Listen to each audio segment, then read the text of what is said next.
Welcome back to the Girl Stop Playing podcast. It's your favorite homegirl, Koereyelle, here to encourage you to stop playing with your potential and start working for what you want in life and in love. Y'all know I'm bringing you the information and the conversation to help you make the money and get the honey. You can have it all as long as you are willing to work for it. But this is part 2 of a very special, super important conversation, especially for the Black women who tune in, tap in, plug into this podcast every single week. And this week, I get to introduce y'all to somebody very special, Christine, Mrs. Birth by Grace herself. She's like an Atlanta legend in these birthing streets. Okay. You be doing a damn thing, okay? You got a wait list. If you're having a baby, hit her up today. If you're thinking about having a baby, you got to hit her up today to get on the wait list. Christine, give yourself a proper introduction. Thank you, Koereyelle. That was a lot, girl. I am Christine Taylor. I am a certified nurse midwife and owner of Birth by Grace Midwifery Services. We're in a small town south of Atlanta called Tyrone, Georgia. The people drive, though. The people drive. The people drive from everywhere to come for their midwifery care and plan for their home birth. So Christine was my midwife, y'all, if y'all haven't figured that out. But one of the things that I was looking for and intrigued by when I was, doing my research on different options was the work that you were doing before you actually opened your own practice. So can you talk a little bit about where you started in this space? So I actually started, I didn't know I wanted to be a midwife. So until I met the first midwife I was working with as a labor and delivery nurse in Chicago, south side of Chicago, which is where I'm from.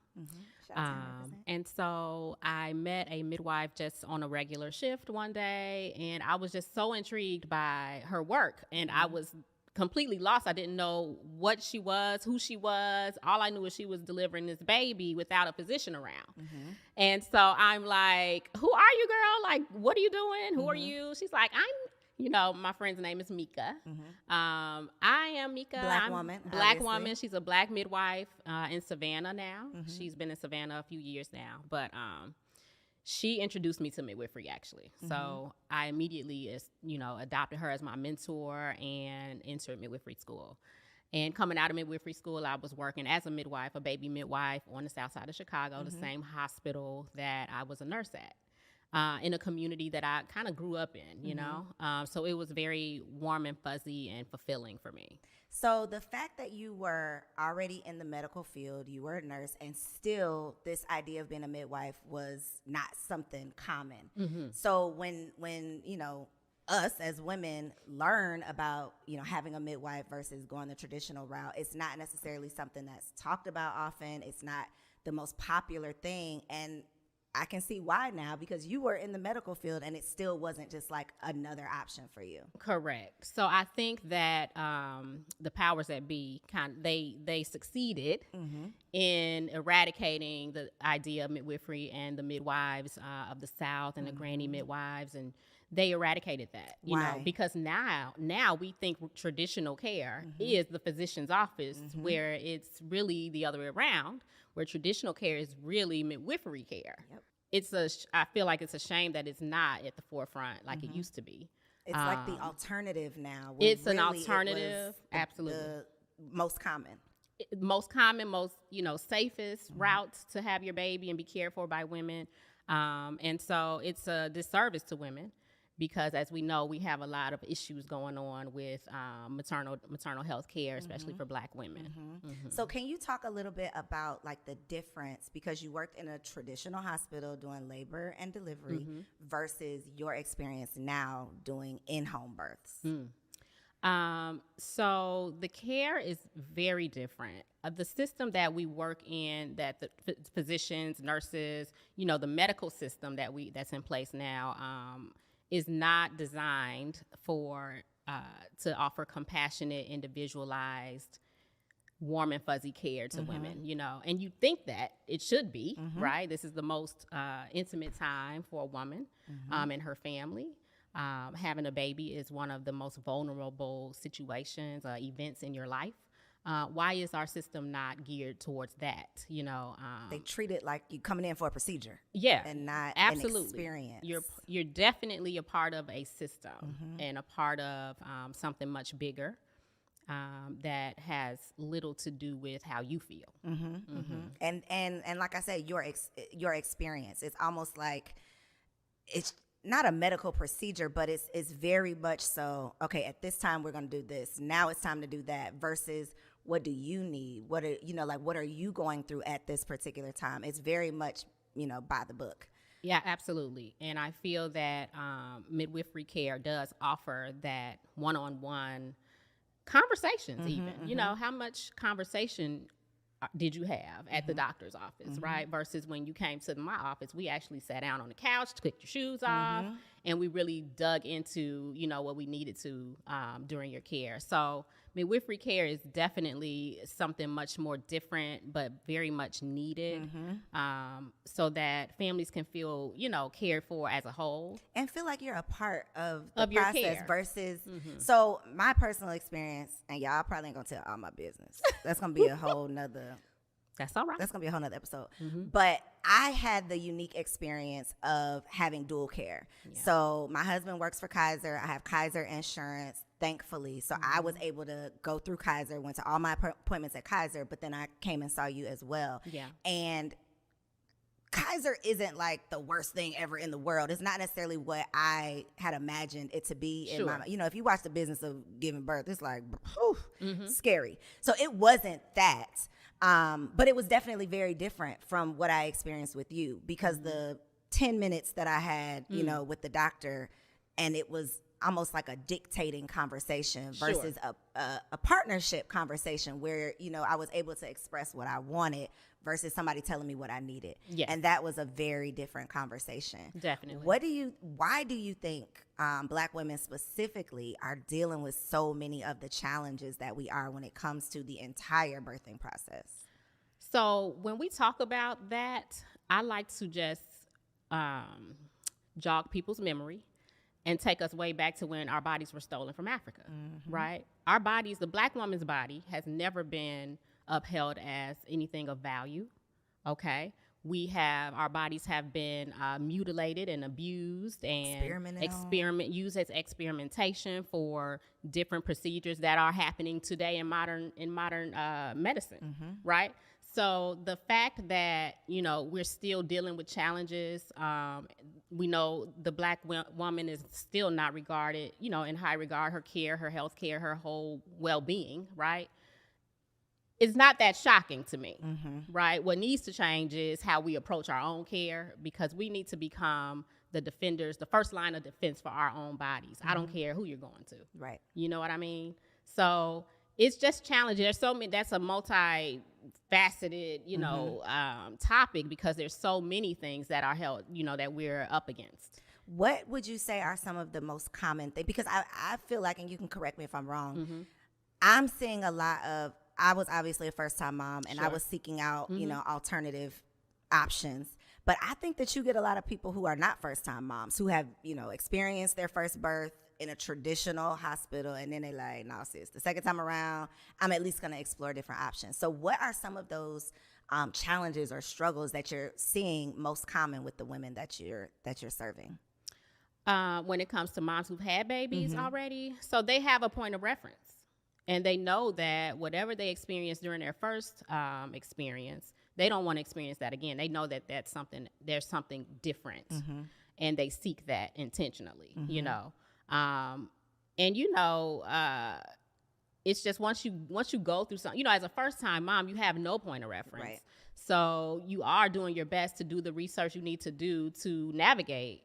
But it's really hard because you don't know, there's so many different things that can happen in pregnancy, and you don't really know the outcome of your birth, what things are going to do or be for you. But that second, third, fourth time around, it's like, okay. I know what I want now. I know what I want now. What do they say? 20/20 vision is hindsight is 20/20. Yeah, hindsight is 20/20. I know what I don't want. I know what I do want. And then that fear in them breaks down. Yeah. And they have a lot more confidence too. So one thing that we have talked about a couple times on the show is, we talk a lot about the struggles of getting pregnant. One thing I realized when I was pregnant was like, getting pregnant is one thing. Staying pregnant is another thing that you just don't really know about or hear about or talk about until you're going through the thing. What are some of the I guess things that women who are watching this that are maybe planning for pregnancy, what are some of the things that they could be thinking about or doing now to prepare for the best, most healthy pregnancy? I love that question because I think we should have more conversations around planning for your birth, planning your pregnancy so that you can be more prepared as you can be.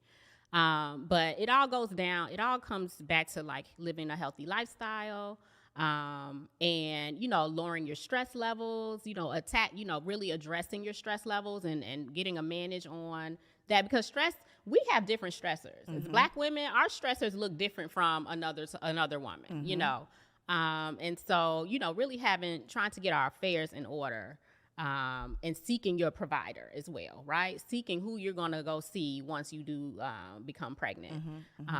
What does your diet look like? Because, we're predisposed. You tired of that conversation, aren't you?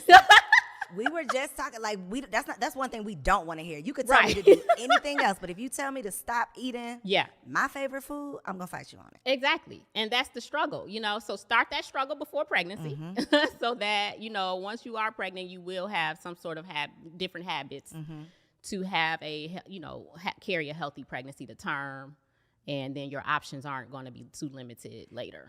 So are you supposed to eat for two? Are you supposed to eat for two? So you're supposed to eat, a few more calories than you would if you weren't pregnant. However, eating in abundance is not the same as eating nutritionally, to get good nutrition in your body. So yeah, that's a myth. Stop playing, that was a little jokey joke. Right.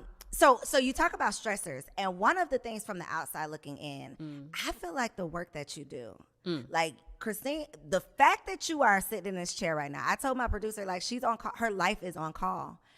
I don't know how you do, and your husband, I don't know how do you do that? How do you live? Because I got to give you your flowers. Because it's like you've literally dedicated your life to doing this work. I mean, you have children of your own who I'm sure deal with the challenges of having a mom whose life is always on call. Sure. So how do you navigate that? It is a struggle. And me and my other midwife girlfriends, we always are trying to find the balance with each other in our lives. Right. Is that possible in anything, right? Juggling everything. When I first started, it was about 7 years ago, I opened my practice, and I think I was more focused on like this survival mode sort of deal, because I was a single mom at the time. I worked a job that I quit because I was super busy.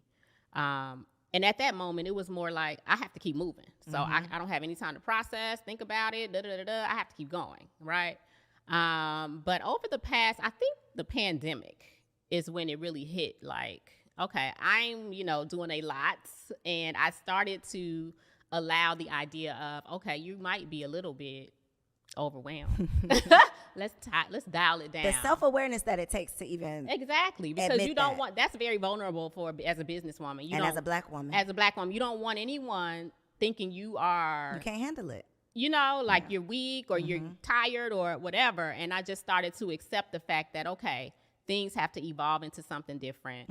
Let me tone down or do whatever I need to do so that I can, maintain a healthy relationship with my husband, my children, my household, myself. So yeah, that's an ongoing struggle, but I am privy to the things I know that I need to do to push through that.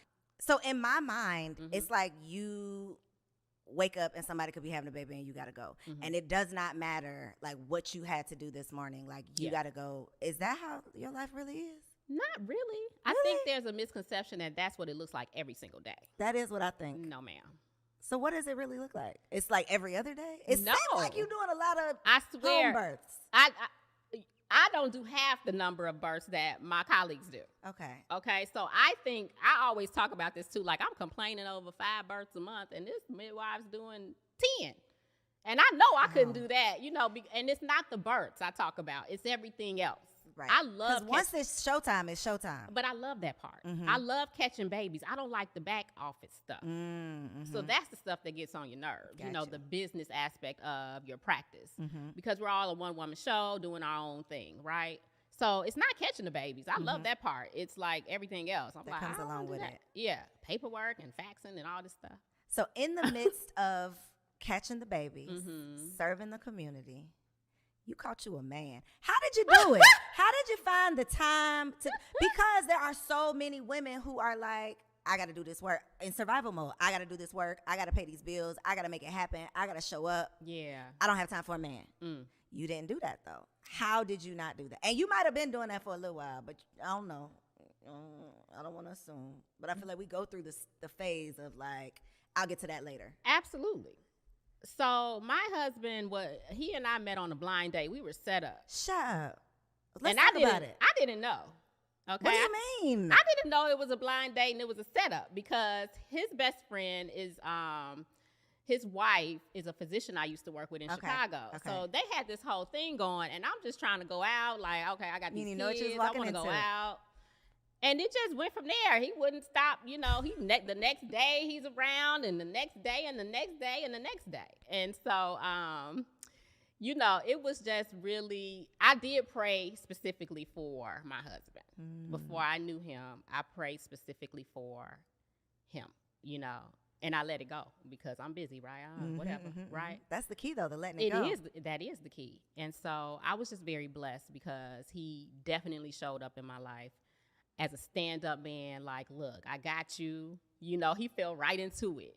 He saw the groove. He like, okay, I got you here and here and here. And I was still out in these streets, working. And so it was just a blessing because, I'm able to now not have to be such on this high, like, thing. It takes a special man to be with a midwife. That part, too, because, again, you live on call. And so we hear the chatter around, being with a high achieving, successful woman who's doing all the things. Sometimes your husband does get put on the back burner. And so I can just imagine the work that you're doing. It's not like, baby, I got to make this meeting. It's like, baby, I got to catch this baby. Yeah. And that is not something that you can necessarily like call in sick for. Correct. So I imagine that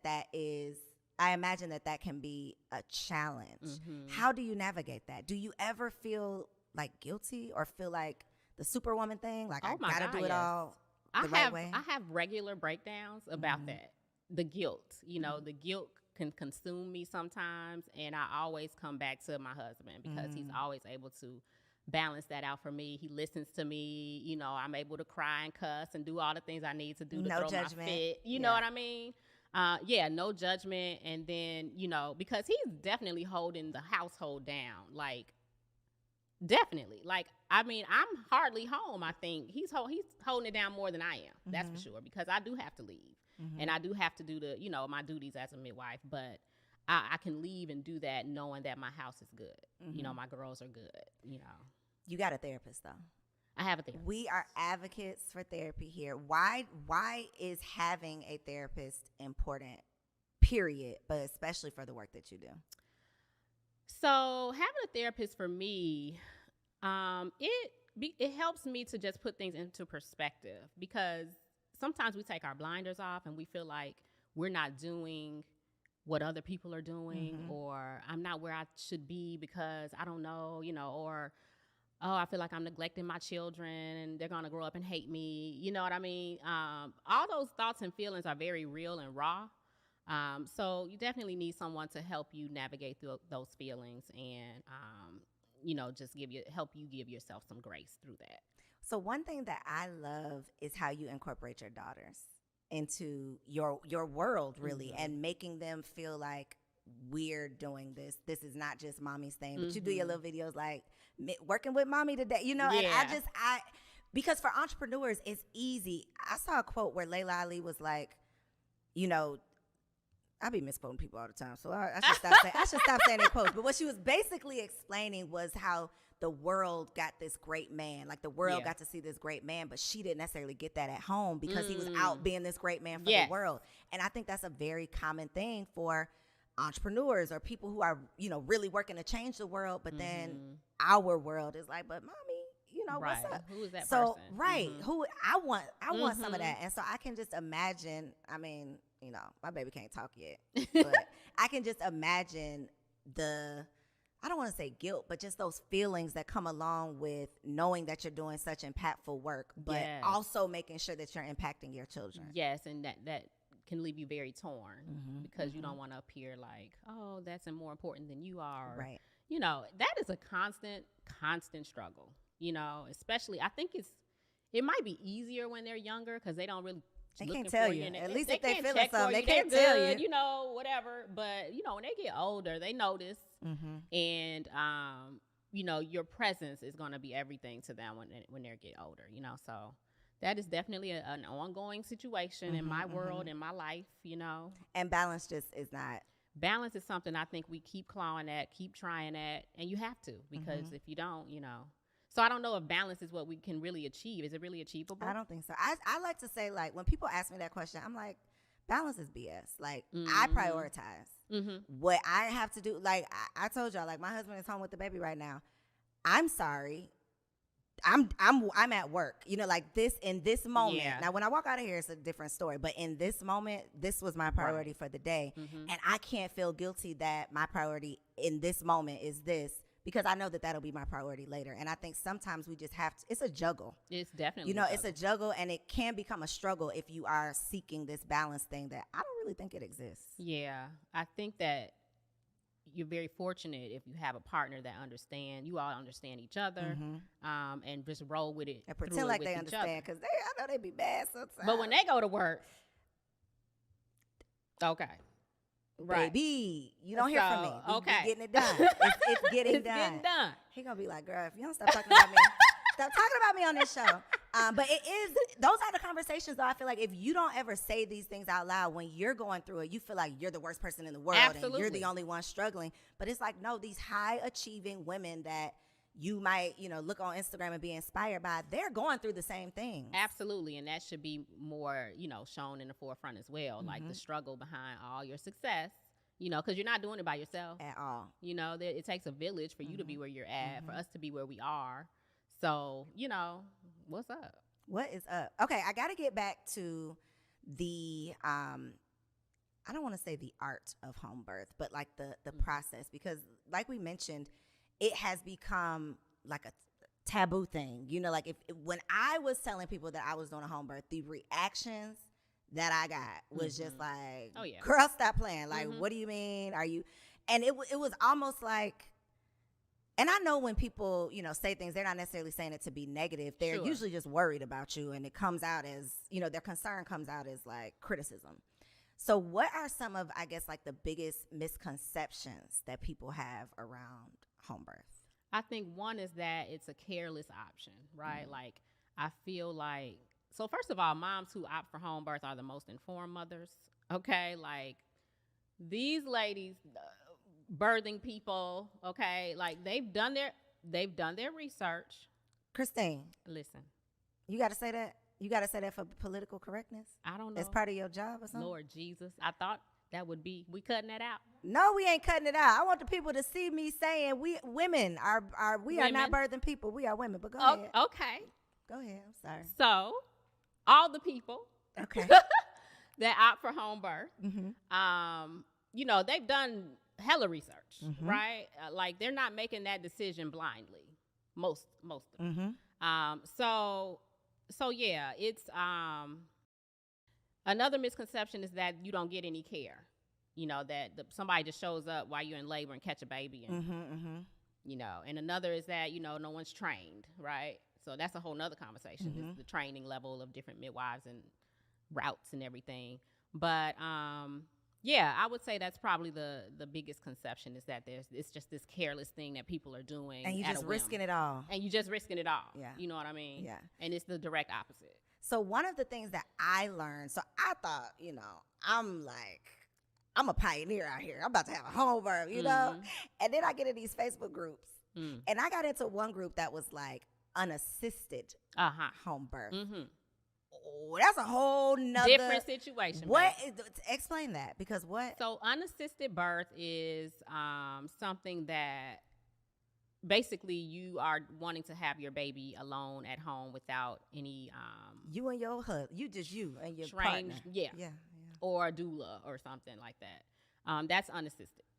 So some people opt to just. How do you feel about that? I'm not a supporter of unassisted birth. I'm just not. I don't think that. I don't think that's that's risky. That's like the ultimate risk for me.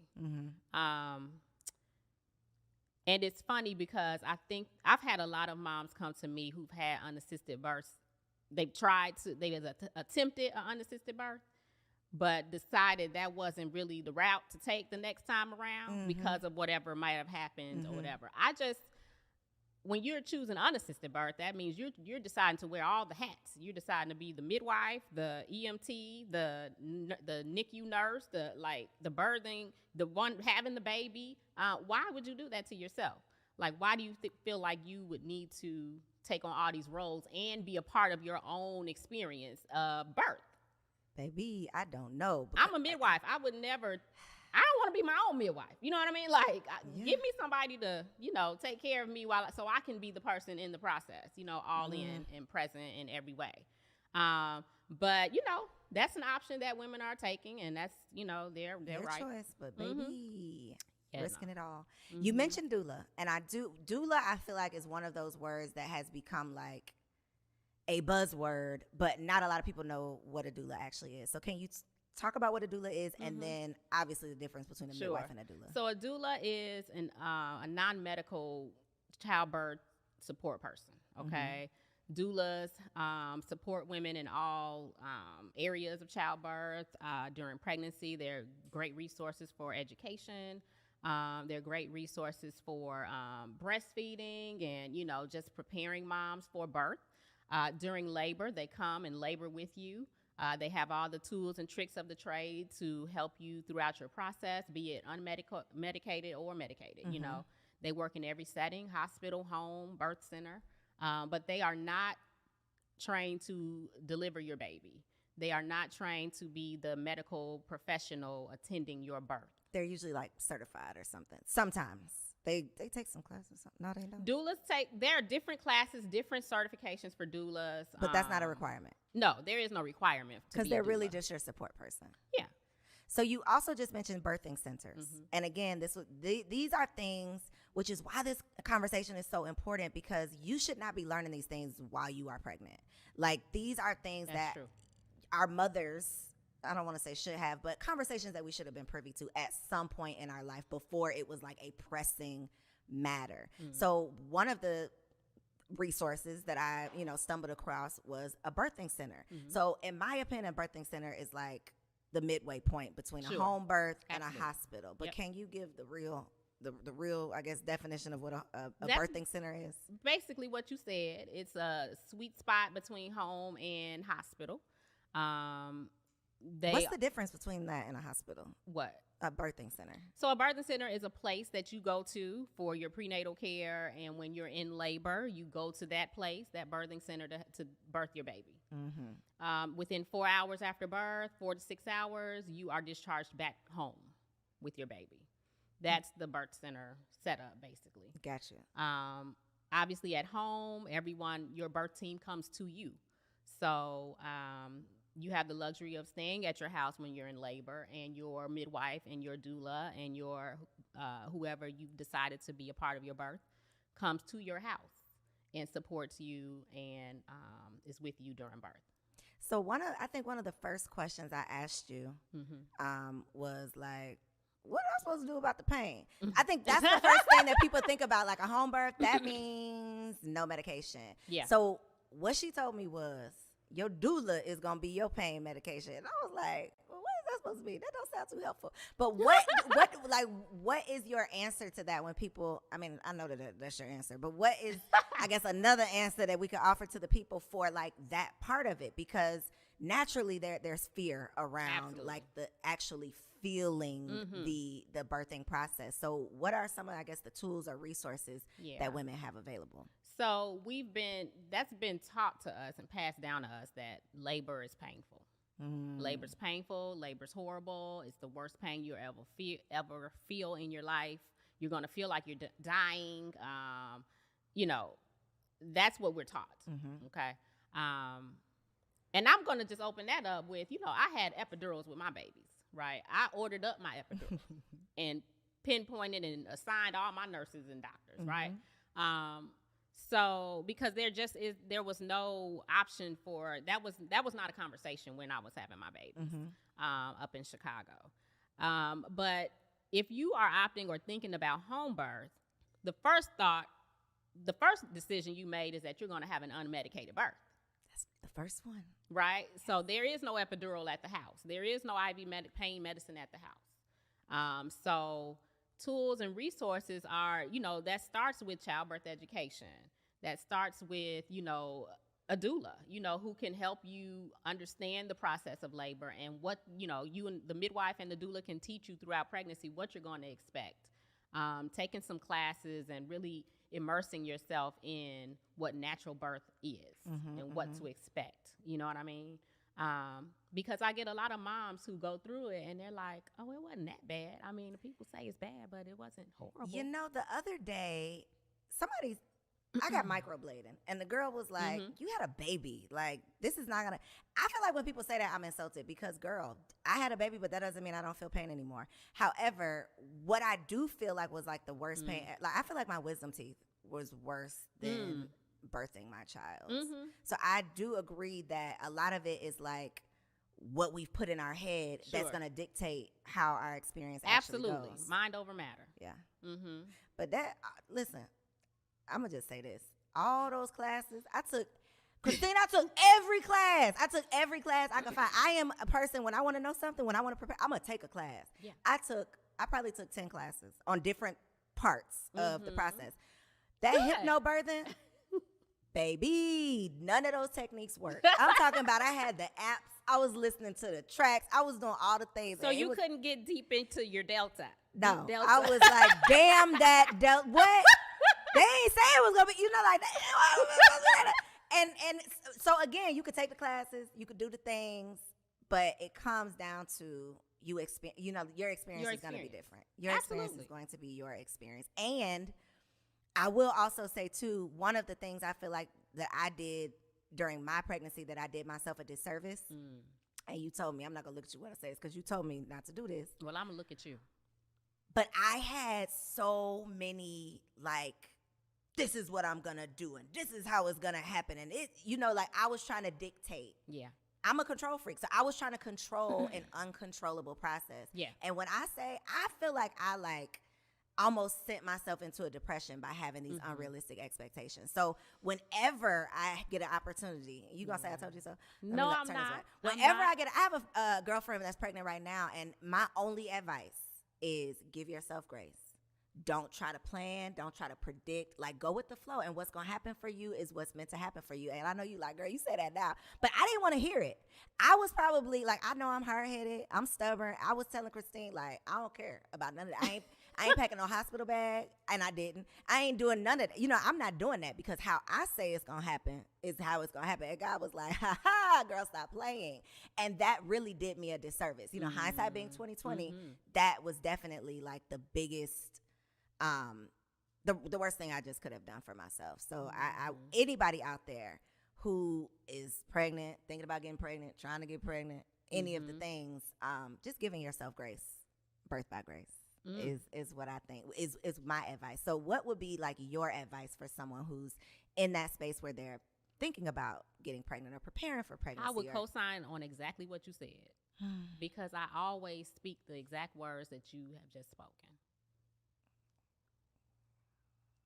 I ain't want to listen, y'all. Learn through my mistakes, okay? But it's okay. It was a learning experience, and you're going to go into your next birth and pregnancy with a whole different mindset. I am. And you're gonna be okay. Going with the flow. And that's the motto of my business. You got to go with the flow, because at the end of the day, no one is in control of anything. And I mean nobody. Right. And I thought I was God's girl. I mean, I am God's girl. You are. I am God's girl, but he played me on that one. He did. So Christine, for the people who might want to get on your wait list, she has a wait list. It's probably already full. But where you doing it like 2024 at this point? I don't know. We're still in 2023. Still in 2023, y'all. If you just got a man right now, get on the wait list. Okay, if you just thinking about it, get on the wait list. How can they find you on social media and online? So what we're doing that's new at Birth by Grace. It ain't even a wait list? I'm not that popping, girl. Okay, It ain't no wait list. Okay. But we do have services open to moms who are not opting for a home birth, okay? Oh, okay. So that's the new development and a new service that we have. Tell us about it. That is basically if you're pregnant and you have a provider, sometimes you can miss out on some really, great conversations and more information that you would need that would be very, very helpful to you during your pregnancy and to get you prepared for labor and birth at the hospital. You can come to us and we can have regular prenatal visits together in between your regular visits with your provider. We link you with a doula for support, and that doula will be your person to show up with you for support in labor at the hospital. So we just wanted to open our community to every woman who is, regardless of setting, right? So you don't necessarily have to be opting for home birth for that, but we are accepting home birth moms as well. But late 2023. Mid to late 2023. But yeah, that's kind of the new thing going on now that we're offering all moms. And where can they find out more information? www.birthbygracemidwifery.com. And we're on Instagram at Birth by Grace. We're going to have a part 3, 4, and 5. I would love to. Of this conversation.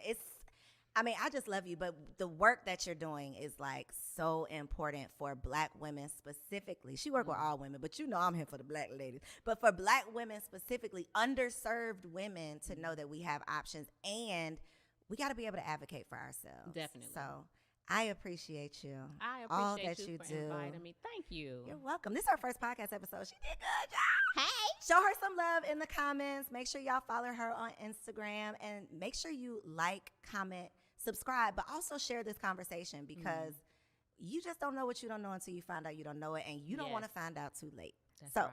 Thank y'all for tuning in to another bomb-ass episode of the Girl Stop Playin podcast. First podcast. Yeah, right. Come on.